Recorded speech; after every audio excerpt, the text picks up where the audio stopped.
계속해서 스웨덴 이야기를 해보면 스웨덴 복지국가 체계 중 특징적인 것은 시장에 대한 국가의 적극적인 개입에 있습니다. 정부는 적극적인 노동시장 집중을 통해 실업자를 줄이고 일자리를 만드는 위해서 부단한 노력을 하고 있습니다. 공공부문 일자리 창출 정책에서 더 나아가 노동시장에서 임금 격차를 줄여나가는 연대임금 정책들로까지 확대하고 있습니다. 이런 것들은 좀 우리나라에 들어왔으면 좋겠다라는 생각을 하죠. 보편적 복지를 제공하기 위한 재원을 위해 시장이 호의적이었고 효율적이었다라고 할 수 있고 이러한 부분을 통해서 민간기업이 성장하는 정책들을 실시하고 있습니다. 이를 복지국가와 자본주의 공생으로 표현하기도 하고 자본주의가 복지국가에 충분한 재원을 마련해주고 복지국가는 자본주의를 수용할 수 있는 사회적 인프라를 상생의 모델을 만들어가는 거죠. 사회민주주의 복지국가는 복지 책임에 있어 탈가족화를 통해 여성이 남성에 대한 의존을 완화하고 그 결과 여성이 탈상품화를 촉진하게 됩니다. 탈가족화는 가족에 대한 개인들의 의존을 완화해주는 정책으로 가족 간 혹은 부부 간의 호혜성과 관계없이 경제적 자원에 대한 개인들의 통찰력을 극대화시키는 정책이라 할 수 있습니다. 사회수당 이야기들을 조금 많이 하게 되는데요. 사회수당은 막대한 재원이 필요하고 사회 서비스는 대인 서비스를 제공하는 방식이라서 현금을 직접 급여로 지급하는 소득보장제도에 비해 활용도가 낮게 됩니다. 그러나 스웨덴으로 대표되는 사회민주주의 복지국가는 사회수당과 사회서비스를 상대적으로 더 많이 활용하고 있어서 사회보험 중심 조합국가가 차이를 나타내는 거죠. 그러니까 최근 들어서 우리나라도 사회 서비스에 대한 이야기들을 조금 많이 하고 있고 이거에 대한 정책적인 실험, 시범 사업 이런 것들이 많이 이루어지고 있고 최근 들어서 김해시도 이런 정책들을 갖고 와서 시범 사업이 옛날엔 남양주시가 정부 특히 보건복지부의 시범 사업들을 많이 했다면 최근 들어서는 김해시가 이런 것들을 조금 많이 나오기 시작하고 있다라는 부분입니다. 모든 계층이 차별 없이 사회수단과 사회서비스를 제공받을 수 있도록 함으로써 보편적 사회복지 제도를 더욱 확대하고 있다고 할 수 있습니다. 우리나라 같은 경우 아직까지는 보편적이라 하기보다는 취약계층, 선별적 복지에 가깝고 바우처에 대한 제약 요건들이 많이 있는 것 또한 사실입니다. 우리나라도 조금씩 논의가 확대되고 있는 것도 사실이지만 아직까지는 따라가기 재원의 문제 이런 것들이 있고 특히나 요번에 이제 조지아주 이렇게 하면서 우리 국민들이 안 좋은 대접을 받게 되는 뭐 얼마나 많은 잘못을 했기에 그러니까 불법 구금 말까지 나오고 있는 부분에 있어서는 조금 좀 단호하게 대처하는 힘도 좀 보여줄 필요가 있다라고 생각하는 거고 엄청난 부분에 이제 조금 뭐랄까 이게 표현하기 조금 어렵지만 부당한 대우를 받았을 때 약자라고 해서 이 부분을 조금 해결할 부분이 필요하다라는 부분 같이 보면 될 것 같고 스웨덴 사민주의 복지국가를 뜻받치는 중요한 축은 누구나 일할 수 있도록 기회를 제공하는 완전고용정책 저임금 노동자들의 생활 보장을 위해 임금 격차를 줄이려는 연대임금정책 퇴직, 실업, 질병, 재해 등의 사회적 위험으로부터 보호하는 안전망으로서 보편적 사회보장제도 노동시장과 가족에 대한 예방적 서비스 지원 등이 대표적이라 할 것입니다. 대체로 복지국가 출연의 중요한 역할 요소는 노동자 계급의 정치적 역량과 사회계급 간의 역학관계에서 나오는 권력의 배분 체계에 있다 할 것입니다. 노동조합과 노동자 계급의 이익을 대변한 정당의 역할이 복지국가를 형성하는 데 중요한 이념적 기반이 되고 있고 선거 등의 정치적 행위를 통해 국가별로 특정 유형의 복지국가로 만들어가고 있다. 우리나라는 우리나라에 맞는 복지국가 모델을 만들어가고 있다고 보시면 될 것 같아요. 조금 이제 앞에 있는 101페이지 책에 있는 내용인데요. 독일의 사회적 시장 경제라는 부분들을 보면 사회적 시장 경제는 경쟁에 기초한 경제 활동을 통해 확보된 사회적 형평을 자유로운 창의성과 연계를 목표로 하는 사회 경제 정책이라 할 수 있습니다. 사회주의로 대표되는 러시아의 같은 경우에는 중앙관리형 계획경제의 성공에 대한 의문을 던지면서 이제 사회적 시장경제라는 부분들이 대두되기 시작했고, 자유방위형 시장경제는 18세기에서 19세기 경제 상황에서 발생한 경제체계로서 20세기에는 맞지 않은 경제로 규정을 했습니다. 또한 1930년 대공황을 겪으면서 새로운 경제체제로서 사회적 시장경제가 필요하다고 주장을 하게 됩니다. 여기서 사회적이라는 수식어는 경쟁을 최대한 허용하면서도 경제활동에서의 효율성을 목표로 하는 시장계의 일반적 특성에 대해서 독일의 경제체제가 추구하는 또 다른 가치가 있다는 것을 표현하고 있다는 것입니다. 사회적 시장경제는 사적 경제 영역에서 참가하는 주체들에게 가능한 최대한의 자유경쟁을 보장하는 효율성을 추구하지만 또한 사회적 형평성도 유지하기 위해 일정 부분 정부의 개입을 강조하고 있습니다. 이는 또 질서 자유주의를 기반으로 한 독일의 사회시장적 경제를 볼 때 자유방위형 정책에 있어서 가장 취약점인 경제질서가 개인의 이해관계에 의해 이루어지도록 방치한다는 점이 있는데, 이러한 부분을 시장경제가 효율적으로 기능하는 경제질서는 스스로 만들 수 없으며 오직 공정하고 창조적인 경제정책의 실천과 성과에 의해서 형성된다고 말하고 있습니다. 따라서 효율적인 시장경제를 위해 정부 개입이 필요하다라고 주장하고 있습니다. 신자유주의의 여파를 통해서 유럽의 대부분의 복지국가들이 개혁의 바람이 불었죠. 독일도 마찬가지로 경기 침체로 인한 저성장과 고실현 문제를 겪으면서 슈레더 총리가 개혁 정책을 발표했을 때 안정적인 경제 기반을 수립하고 유럽 경제의 중추 역할을 하면서 질서 자유주의에 기초한 사회적 시장 경제를 지켜가고 있는 것 또한 사실입니다. 지금 앞에서 독일, 스웨덴에 대한 이야기들을 쭉 했습니다. 그랬을 때 우리나라, 대한민국에게 던지는 시사점이 뭐가 있을까? 우리나라가 뭐 70년대 이렇게 하면서 성장과 발전, 그러니까 전 세계적으로 대한민국의 부분을 성장을 부러워하는 나라들이 많죠. 특히나 그러니까 시혜를 받았던, 그러니까 외국의 원조를 받았던 나라 중에 유일하게 원조를 하는 나라가 되었고, 그러니까 한강의 기적이라고 이야기하는 만큼 눈부신 경제 성장을 하고 있는 부분이지만 아직까지는 뭐 그렇다고 해서 선진국 대열에 완전히 들어갔다 이렇게 말할 수도 없는, 이제 그 선진국으로 들어가기 위한 이제 마지막 단계를 넘고 있다라는 부분이 있습니다. 성장에 가려진 불평등, 선별적 복지에 대한 고민거리도 많이 있는 것 또한 사실이죠.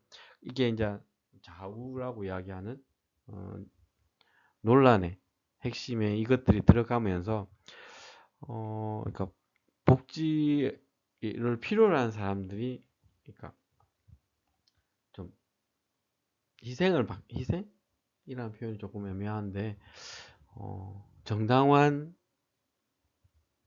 권리로서의 부분들이 침해받지는 않는지, 이런 것들, 그러니까 성장 발전이 필요하지 않다라는 개념이 아니고 지금까지 성장과 발전을 위해서 희생했던 이런 사람들에 대한 부분을 최대한 배려해야 되는 부분들의 고민거리가 생겨나고 있다라는 부분을 좀 이해했으면 좋겠고요.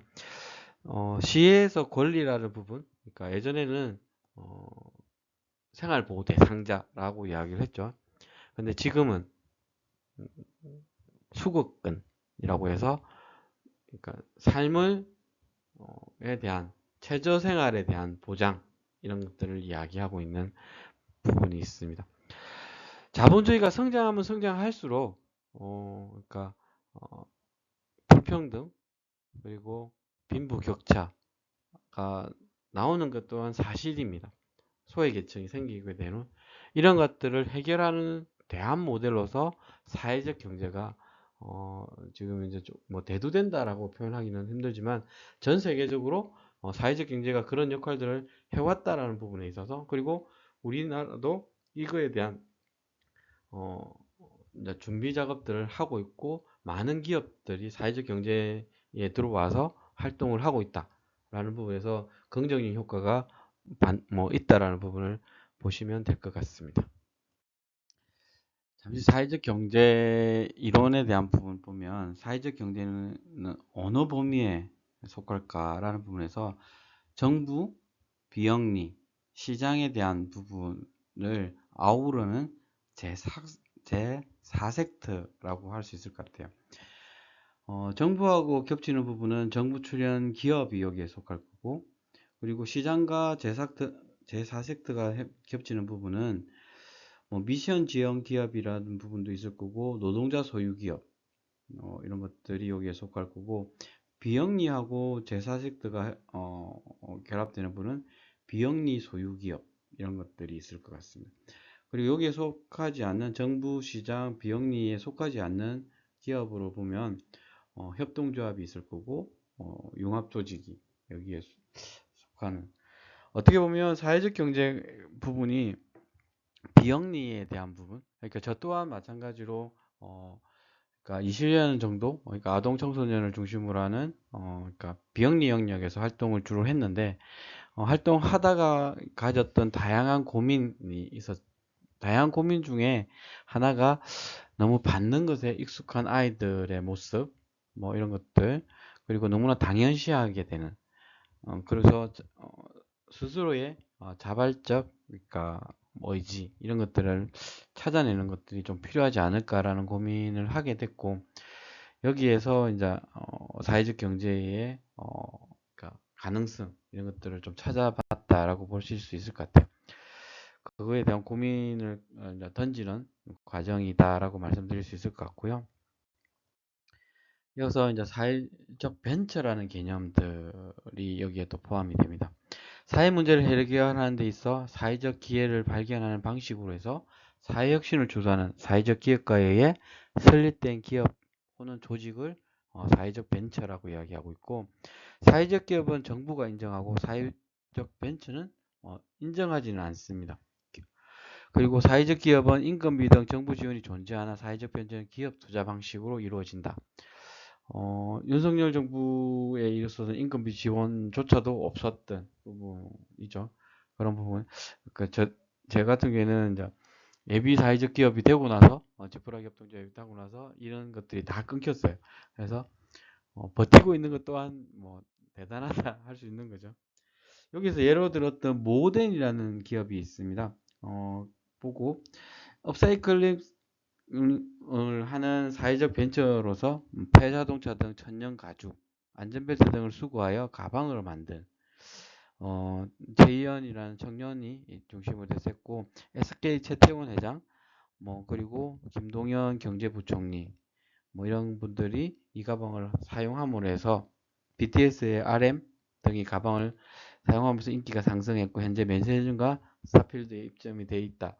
이게 이제 인터넷상에 이제 어떻게 되어 있는지 한번 보면 모덴 같은 경우 컨티뉴라고 하는 지속 가능한 패션의 새 지평을 열었다라는 부분의 내용입니다.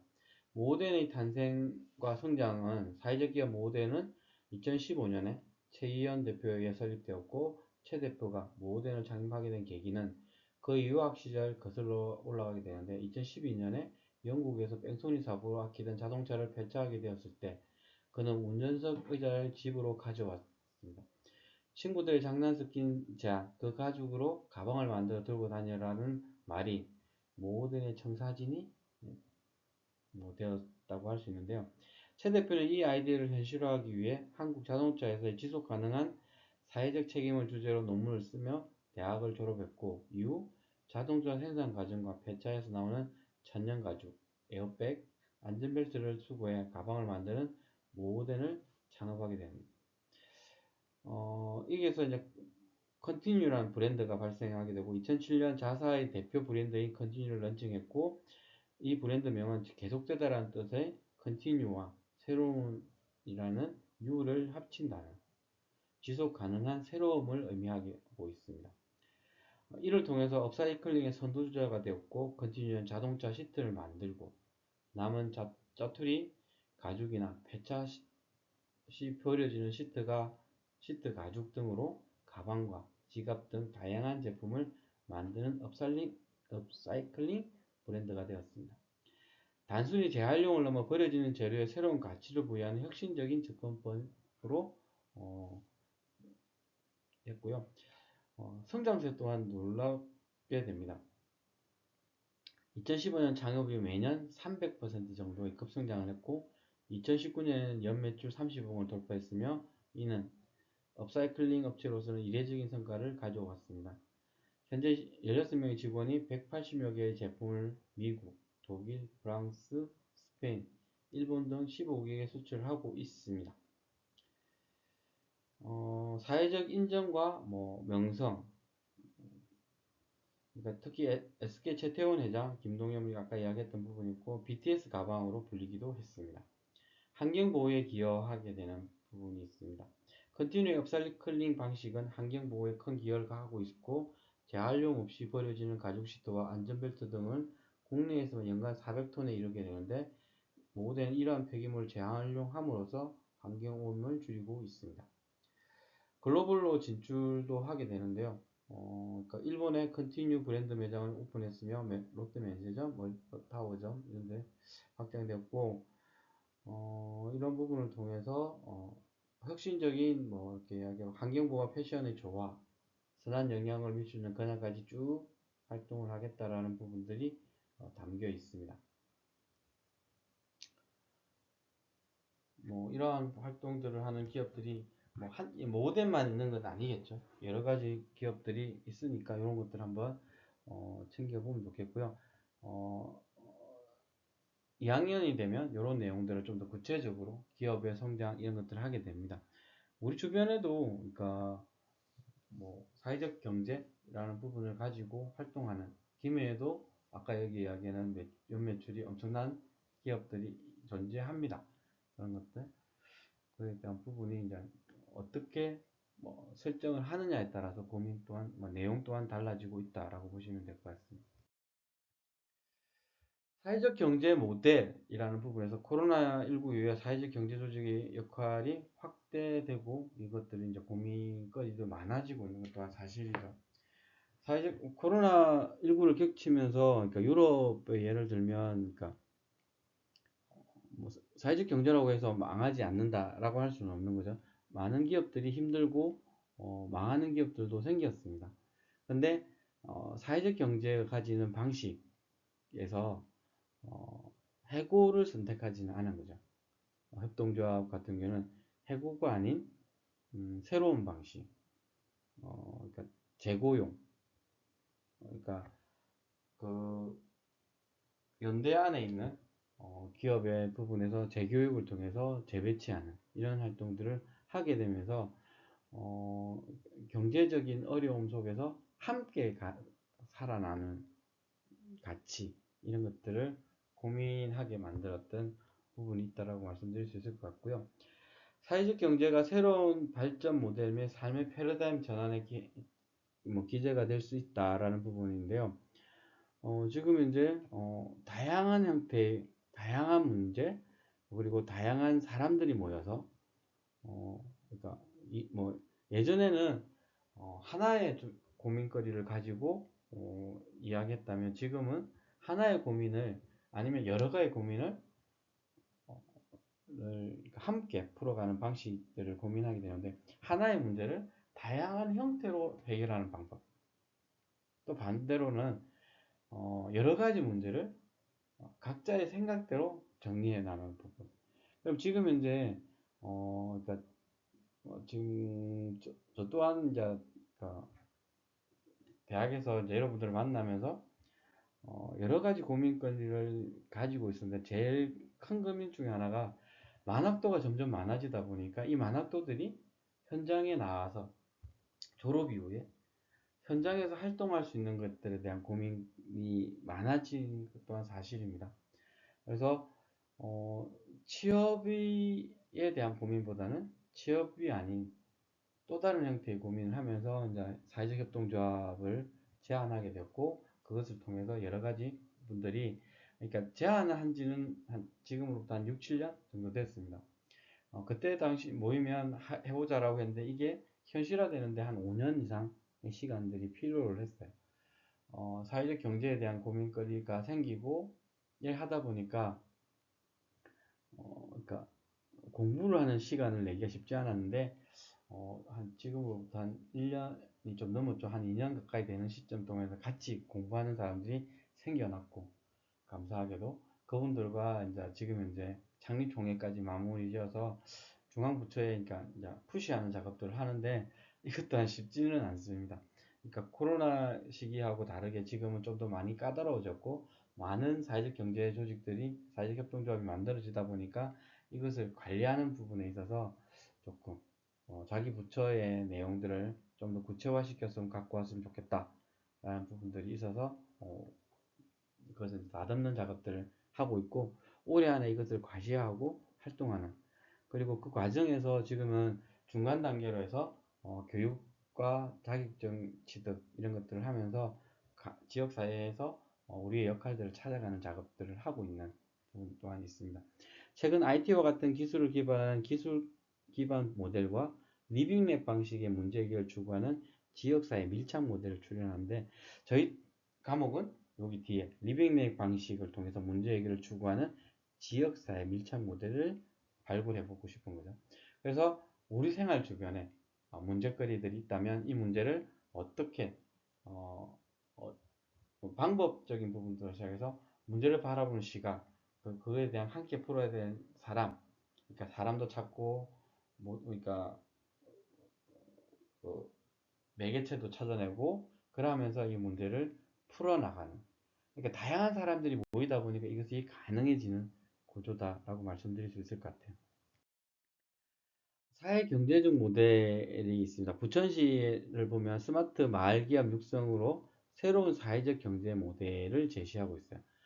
뭐 부천시만의 예는 아니죠. 김해시도 마찬가지고 사회적 경제에 대한 이야기들을 많이 하고 있고, 경남에서 그렇게 많지 않은 사회적 경제 지원센터를 가지고 있는, 그래서 정부 예산이 줄어들었음에도 지자체 예산으로서 그것을 해결하고 하는 부분들이 있다.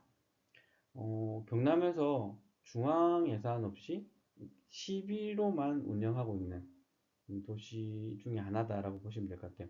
교통, 주차, 에너지, 청년 주거 등 도시 문제 해결을 위해 블록체인 기반 사회적 경제 모델과 공유 플랫폼 구축 등 주민과 민간 기업이 주도하는 스마트 시티 사업들을 추진하고 있고요. 벤처기업, 카카오 모빌리티, 한국주택공사, 한전, 서울대학교 산업협력단 등 총 11개 기업이 참여하고 있는 이런 활동들도 하고 있고, 주차난 해소를 위해 스마트 마을 기업을 좀 참여해서 이렇게 하고, 대표적인 게 마을 기업도 있는 반면에 그러니까 마을 관리 사회적 협동조합, 그리고 최근에 대기업 중에서는 SK가 여기에 좀 적극적으로 그러니까 푸시를 하고 있는 거죠. SK가 최태원 회장을 중심으로 한 데서 사회적 경제 지원에 대한 부분, 그리고 울산이 사회적 경제에 있어서 핵심 메커로서 역할들을 하고 있다라고 보시면 될 것 같습니다.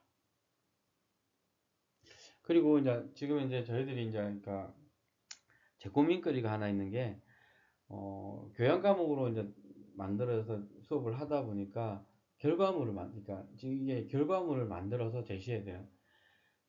지금 이제 수업에 대한 부분에 있어서 그러니까 조교쌤이 그러니까 계속 한 게 어떤 수업을 했는지 계속 이야기들을 보고서를 매주 보낸대요. 그래서 이런 것들에 대한 부분, 그리고 이제 한번 얼굴 만나고 우리들의 고민거리를 같이 풀어가는 것들을 어, 빠른 시간에 해야 될 것 같고요. 일단 대면 수업을 한 이후에 수업의 운영 방식들 이런 것들을 좀 정리하는 것들을 챙겨보도록 하겠습니다. 어, 앞에서 개인별 우리 동네 문제 조사하는 것들이 간단하게 나갔는데요. 이번 수업 시간 통해서 하려고 하는 거는 팀 구성해서 한 5명 정도 해서 한 4개 팀 정도로 운영하려고 하는데요. 이 팀들이 오프라인, 온라인 등 모임을 자율적으로 진행하게 하는 부분들, 그리고 우리 팀에 있는 자원조사하고 우동내 문제조사 했던 것들을 분석해서 우선순위 정하고 1, 2순위에 대해서 우리 팀의 자원들을 활용한 사회적 경제 모델을 제시하는 형태까지 가보려고 합니다. 그 과정에서 사회적 경제에 대한 부분에서 봉사활동을 해야 되는, 그래서 저희들이 이렇게 교양 과목이다 보니까, 그러니까 제시해야 되는 부분들이 교양과미를 해서 제시하는 게 아니라, 그러니까 학점도 이제 뭐 성적도 F 이런 것들을 안 주는 대신에 뭐 이런 것들, 이제 패스에 대한 고민을 하면 제시해야 되는 부분들이 좀 있다 보니까 요거까지 해보려고 합니다. 그래서 요거는 요 구체적인 내용은 이제 대면 수업 할 때 이야기하도록 하겠습니다. 그렇게 해서 팀도 정하고 이번 학기 동안 그런 것들을 어, 찾아가는 부분들을 해봤으면 좋겠고, 이걸 통해서 조금 자신감을 가졌으면 좋겠어요. 여러분이 할 수 있는 것들을 찾아가는 이런 것들이 있었으면 좋겠습니다.